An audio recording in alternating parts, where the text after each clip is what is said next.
রাজনগরে ডাকাত দলের সঙ্গে দুঃসাহসিক সংঘর্ষ পুলিশের। রাজনগরের রাতের অন্ধকারে পুলিশ ও ডাকাত দলের মধ্যে রীতিমতো গুলি বিনিময়। পুলিশকে লক্ষ্য করে ছোড়া হলো গুলি, তবে শেষ রক্ষা হলো না ডাকাতদের। পুলিশের তৎপরতায় ধরা পড়ল 3 জন, আর 3 জন এখনো পলাতক। রাজনগর থানার মুরাদগঞ্জ আড়ালি রাস্তায় রাতে টহল দিচ্ছিল পুলিশ।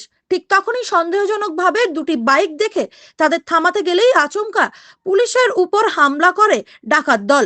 ছোড়া হয় গুলি, কিন্তু মুহূর্তের মধ্যেই তৎপর হয়ে ওঠে পুলিশ। পাশের থানা থেকে আরো ফোর্স পৌঁছে যায় ঘটনাস্থলে। চারিদিক ঘিরে ফেলে পুলিশ এবং ধরা পড়ে একটি বাইকে থাকা 3 জন ডাকাত। তবে বাকি 3 জন পালিয়ে যায় অন্ধকারের সুযোগ নিয়ে। ধৃতদের কাছ থেকে উদ্ধার হয়েছে একাধিক মাদকদ্রব্য ও একটি আগ্নেয়াস্ত্র। তদন্তকারীদের ধারণা, ডাকাতির উদ্দেশ্যেই তারা জড়ো হয়েছিল। পুলিশ জানিয়েছে, পলাতকদের সন্ধানে ইতিমধ্যেই তল্লাশি শুরু করেছে।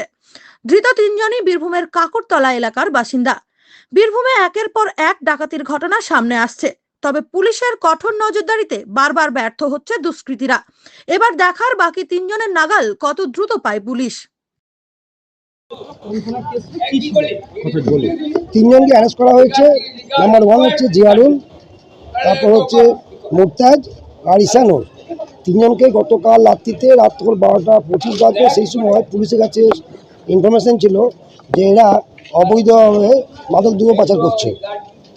তারপর পুলিশ যায়, ওই জায়গাটা হচ্ছে আড়ালি বলে একটা জায়গা আছে মুরাদগঞ্জ, ওই রাস্তা, সেই রাস্তার উপরে ব্রিক্স ফিল্ড আছে, সেখানটাতে ওদেরকে গিয়ে পুলিশ চেস করে। সেটা রাজনগর পেয়েছে।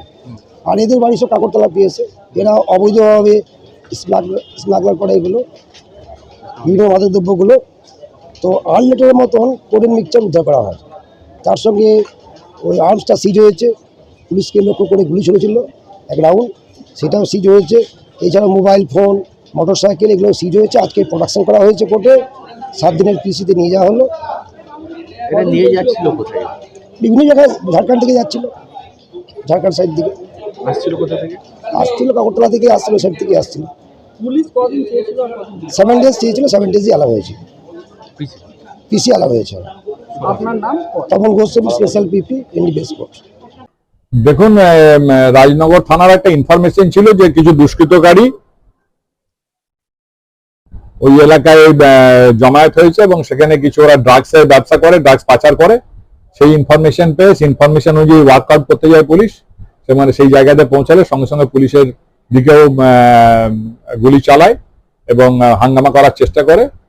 শেষ পর্যন্ত পুলিশ তাদেরকে তাড়া করে একজনকে ধরা পড়েছে এবং 3 জন ধরা পড়েছে এবং তাদের বিরুদ্ধে আইনি পদক্ষেপ শুরু হয়েছে।